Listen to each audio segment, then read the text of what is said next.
ओम साईं राम। आज का साईं वचन। साईनाथ कह रहे हैं कि मेरे बच्चे निराश ना हो। मैं मानता हूँ तूने बहुत लंबे समय संघर्ष और मुश्किलों का सामना किया है, लेकिन जब मेरा भरोसा तुझे है तो मैं तुझे भरोसे पर खरा उतर कर तुझे दिखाऊंगा। जहाँ तू लंबे समय इन कष्टों से जूझते जूझते थक जाता है, मेरी सहायता मांगने लगता है और तेरे मन में निराशा आने लगती है कि बाबा कब सुनोगे मेरी प्रार्थना। मुझे आप पर दृढ़ विश्वास है। मैं आपकी उपस्थिति भी अपने जीवन में महसूस करता हूँ, लेकिन वह समय कब आएगा जब मेरे जीवन में भी खुशियों के फूल खिलेंगे, मेरा जीवन भी परिवर्तित होगा, मेरे जीवन में भी नया अध्याय शुरू होगा जो उत्साह उमंग भरा हुआ, शांति भरा हुआ, खुशियों भरा हुआ, प्रसन्नताओं भरा होगा।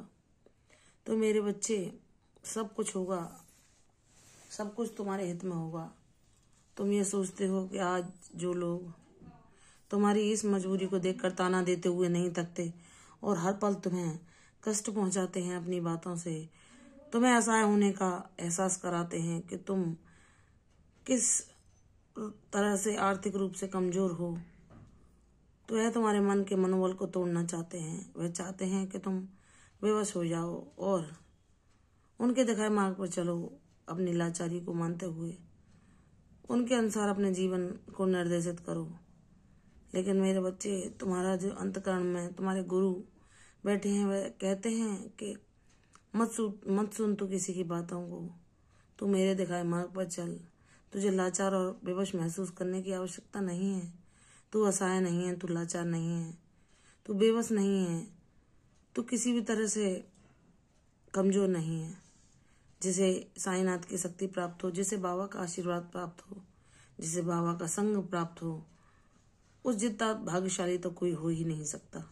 चाहे उसे कितनी भी मुसीबतों का सामना करना पड़े, लेकिन उसके जीवन में कितने भी सुख दुख आए, लेकिन जब बाबा उसे अपने होने का एहसास दिलाते हैं तो वह इन भावनाओं से ऊपर उठ जाता है और वह जान जाता है कि मैं तो परम सौभाग्यशाली हूँ। मुझे अपने बाबा का साथ मिला है।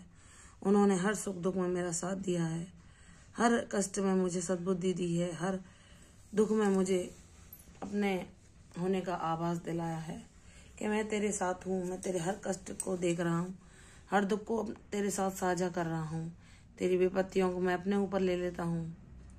मैं उतने ही तुझ तक आने देता हूँ जितना तू सहन कर सकता है। मेरे बच्चे, जब बाबा तेरी ढाल बनकर हर पल तेरी रक्षा कर रहे हैं, हर उस संकट से जो तुझे हानि पहुंचाना चाहता है, हर उस नकारात्मक ऊर्जा से जो तुझे तोड़ना चाहती है, हर उस परिस्थिति से जो तुझे भयभीत करना चाहती है, बाबा सदैव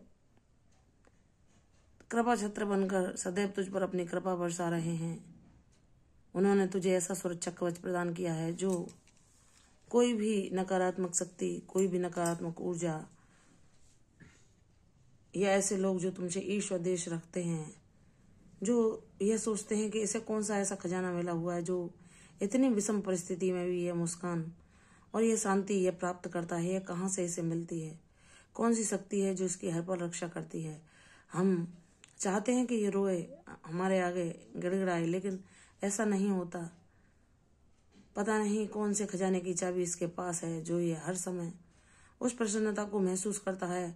हर कोई इस रहस्य को जानने को उत्सुक रहता है। जो तुम्हारे आसपास ऐसे लोग हैं जो तुम्हारी पवित्र ऊर्जा वाले नहीं हैं, वह यही सोचकर आश्चर्यचकित हो जाते हैं। वह सोचते हैं कि तुम्हारे अंदर बहुत सारे राज छुपे हुए हैं और तुम कोई गहरा दाव पेच खेल रहे हो जो कब सामने आएगा पता नहीं। लेकिन मेरे बच्चे, जैसे वो हैं, वो सोचते हैं कि वह जो राजनीति शब्द इस्तेमाल करते हैं कि तुम राजनीति खेल रहे हो, वह उन्हीं के द्वारा बना हुआ है, क्योंकि वह वैसी ऊर्जा के हैं।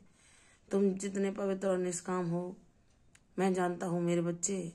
मैं तुम्हारे आसपास ऐसे ही लोगों को उपस्थित करूंगा जो तुम्हारी जैसी ऊर्जा के होंगे और तुम स्वयं को बहुत ही प्रसन्न महसूस करोगे। तुम मेरी भक्ति से गौरवान्वित होगे, तुम मेरी भक्ति में प्रसन्न रहोगे, नाचोगे, झूमोगे। वह क्षण भी शीघ्र तुम्हारे जीवन में आएंगे जहाँ मेरा आशीर्वाद कृपा रूप में बरसेगा तुम पर, तुम्हारे सारे कष्टों को, सारी परेशानियों को, सारे अभावों को नष्ट करके तुम्हें तुम्हारे विजय का पथ प्रशस्त करेगा और तुम्हें तुम्हारे मंजिल तक पहुंचा देगा।